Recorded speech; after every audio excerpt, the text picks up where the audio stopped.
दोस्तों आज की वीडियो में बात करने वाले हैं वर्ग 3 की डॉक्यूमेंट वेरिफिकेशन से संबंधित किन गलतियों की वजह से आप बाहर हो सकते हैं। साथ में बात करेंगे दोस्तों प्रमोशन को लेकर। अब टेट एग्जाम क्वालिफिकेशन अहम भूमिका निभा सकती है दोस्तों, लेकिन सबसे पहले महत्वपूर्ण अपडेट, आपने चॉइस फिलिंग कर दी है अतिथि शिक्षक की दोस्तों, तो अब आपकी होगी मेरिट जारी। यहाँ पर यदि आप देखेंगे दोस्तों तो शाला विकल्प चयन के आधार पर मेरिट क्रम में शाला आवंटन 21/7/2026 को होगी दोस्तों। यानी आपने जो भी क्रम चुना है उस क्रम में आप मेरिट में आते हैं तो आपको जो है 21/7/2026 को आपको जो भी स्कूल मिला है उसमें आपका नाम शो होने लगेगा। आगे की गतिविधियां इस तरह से हैं दोस्तों कि अतिथि शिक्षक दी गई साला हेतु जीएफएमएस पोर्टल पर आवंटित द्वारा उपस्थिति हेतु रिक्वेस्ट दर्ज करानी होगी। ये कार्य है दोस्तों रखना 23/7/2026 तक। यहाँ पर आप देखेंगे शाला परिवारी एजुकेशन पोर्टल 3.0 पर अतिथि शिक्षक द्वारा की गई उपस्थिति रिक्वेस्ट का प्रमाणीकरण करना, एक्सेप्ट अथवा रिजेक्ट कर एक्सेप्ट की स्थिति में उपस्थिति करना 21/7/2026 से 24/7/2026 तक ये आपको करना है दोस्तों। ठीक है, तो इसका आपको विशेष ध्यान रखना है। खासकर आपको 21/7/2026 से 23/7/2026 तक जो है उपस्थिति हेतु रिक्वेस्ट दर्ज कराना होगा दोस्तों पोर्टल पर जाकर, और फिर संबंधित जो स्कूल आपको मिला है वहां पर जाकर अपनी उपस्थिति देनी होगी दोस्तों। जो भी शाला प्रभारी हैं उनसे मिलकर वो जो भी दिशा निर्देश दें उस तरह से आपको अध्यापन कार्य शुरू करना होगा दोस्तों। तो ये एक महत्वपूर्ण अपडेट है, स्क्रीनशॉट ले लें इसका दोस्तों, क्योंकि फिर आगे की जो गतिविधियां हैं वो उनके लिए होगी जो कि चयनित नहीं हुए। मान लो कि 21 तारीख में आपका नाम नहीं आता है दोस्तों, तो सेकंड गतिविधियां भी आपके लिए हैं। जैसे दोस्तों आप देख रहे हैं कि शाला विकल्प चयन हेतु रिक्तियों का फिर से प्रदर्शन किया जाएगा दोस्तों। इच्छुक आवेदक जो है वो फिर से स्कूलों की चॉइस फिलिंग कर सकेंगे दोस्तों, और ये कार्रवाई भी 26 से लेकर 28 के बीच में होगी दोस्तों। इसके बाद मेरिट जारी होगी वो 30 तारीख को जारी होगी, और फिर 30 से लेकर 31 तारीख तक आपको जो है उपस्थिति रिक्वेस्ट दर्ज करानी है। सेकंड राउंड के लिए है दोस्तों, और इसके बाद जो है आप 30/7/2026 से 31/7/2026 तक जो है स्कूल में ज्वाइन कर पाएंगे दोस्तों। हालांकि ये आगे की बात है, लेकिन अभी जो महत्वपूर्ण अपडेट है 21 तारीख को आपकी मेरिट जारी हो जाएगी, तो कहीं से कहीं तक कोई प्रॉब्लम नहीं है दोस्तों। आप अपनी प्रोफाइल ओपन करके देखते रहें, उसमें आपको पूरी अपडेट मिलती रहेगी दोस्तों। इसके साथ ही हम बात करें वर्ग 3 की दस्तावेज अपलोड और आपके डॉक्यूमेंट वेरिफिकेशन में महत्वपूर्ण अपडेट ये है दोस्तों कि आप किस गलती से बाहर हो सकते हैं। यहाँ पर यदि आप देखेंगे तो एक ही सत्र में 2 डिग्रियां यदि किसी उम्मीदवार ने एक ही शैक्षणिक वर्ष में नियमित छात्र के रूप में 2 अलग अलग डिग्रियां या डिप्लोमा किया है तो उन्हें बाहर कर दिया जाएगा दोस्तों। यहाँ पर आपको ये देखना है दोस्तों कि आपने 2 डिग्रियां रेगुलर न की हो, क्योंकि आप एक ही समय में 2 जगह उपस्थित नहीं हो सकते दोस्तों। ये तो आप स्वयं जानते हैं कि आप रेगुलर क्लास ले रहे हैं तो कहीं एक ही जगह रेगुलर क्लास ले सकते हैं, 2 जगह आप रेगुलर क्लास नहीं ले सकते।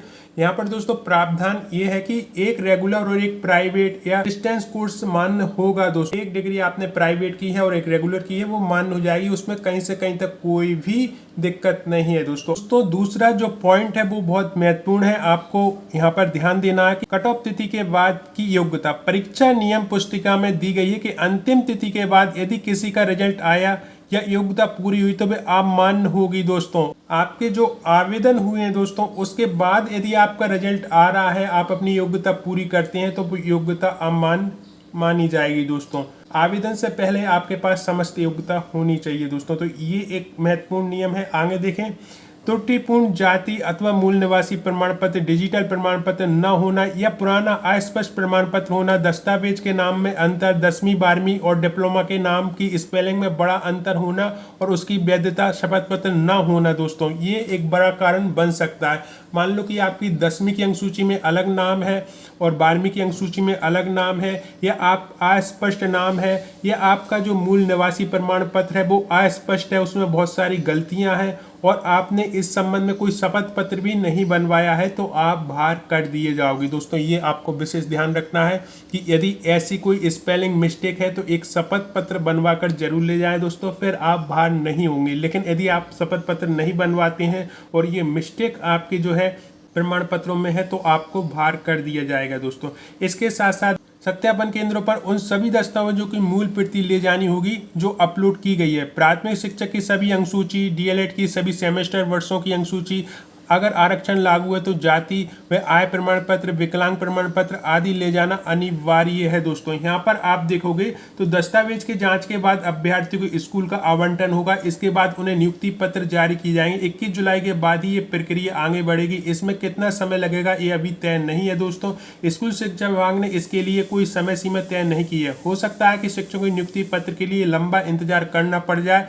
इससे पहले उच्च माध्यमिक एवं माध्यमिक शिक्षकों के दस्तावेजों के सत्यापन के बाद लंबे समय तक नियुक्ति का इंतजार करना पड़ा है दोस्तों।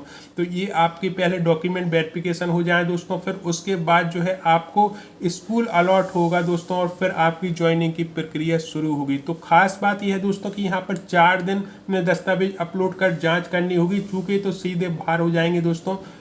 यहाँ पर विभाग से जब पूछा गया कि आपकी जल्दबाजी में कोई छूट गया तो क्या होगा, तो आयुक्त महोदय ने कहा है कि ये केस टू केस पर निर्भर करता है। यदि वाजिब वजह के कारण उसके बाद में कोई ज्वाइनिंग होती है तो सीनियरिटी पर असर नहीं पड़ेगा दोस्तों। तो आप स्वयं देखना है कि बहुत कम समय दिया गया है, लेकिन यदि कोई छूट जाता है और वो वाजिब कारण बताएगा कि क्यों हम डॉक्यूमेंट्स अपलोड नहीं कर पाए, तो उसे भी एक मौका यहाँ पर मिल सकता है दोस्तों। भाई दोस्तों, जनजाति विभाग में अभी कार्रवाई शुरू नहीं हुई। यहाँ पर यदि आप देखेंगे तो प्राथमिक शिक्षक भर्ती 2025 में एक ही परीक्षा, एक ही मेरिट, एक ही चयन प्रक्रिया के बावजूद 2 विभागों में भर्ती की रफ्तार अलग अलग होने पर सवाल खड़े हो रहे हैं। स्कूल शिक्षा विभाग ने करीबन 10,000 चयनित अभ्यर्थियों के लिए 18 से 21 जुलाई तक दस्तावेज अपलोड और दस्तावेज सत्यापन की प्रक्रिया शुरू कर दी। वहीं जनजाति कार्य विभाग के करीबन 2,900 चयनित अभ्यर्थी 1 वर्ष से अधिक समय बीत जाने के बाद भी केवल दस्तावेज सत्यापन निर्देशिका जारी होने का इंतजार कर रहे हैं। इसी मुद्दे को लेकर रविवार को प्रदेश भर के सैकड़ों अभ्यर्थी भोपाल पहुंचे और भर्ती प्रक्रिया तत्काल शुरू करने की मांग उठाई है।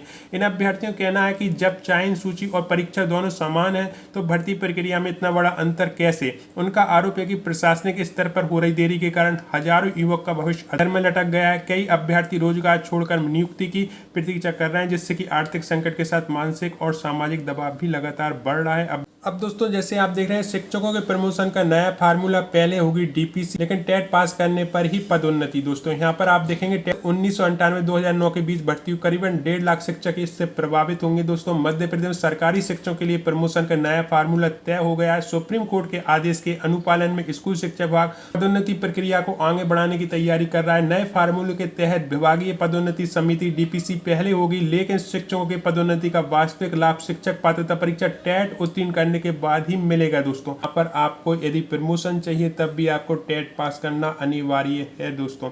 इस संबंध में आप क्या सोचते हैं, कमेंट बॉक्स में अपनी राय जरूर रखें दोस्तों। तो ये थी आज की अपडेट दोस्तों। आपको मेरी मेहनत अच्छी लगी हो तो वीडियो को लाइक और शेयर जरूर करें, और जिन भाई बहनों ने अभी तक हमारा चैनल सब्सक्राइब नहीं किया प्लीज़ सब्सक्राइब करें, क्योंकि अक्सर ऐसे विशेष जानकारी मैं लाता रहता हूं दोस्तों। कि मन में कोई भी सवाल हो तो कमेंट बॉक्स में जरूर लिखें दोस्तों। अगली वीडियो में मैं जरूर क्लियर करूंगा। आपने इस वीडियो को देखने के लिए इतना कीमती समय दिया उसके लिए दिल से धन्यवाद।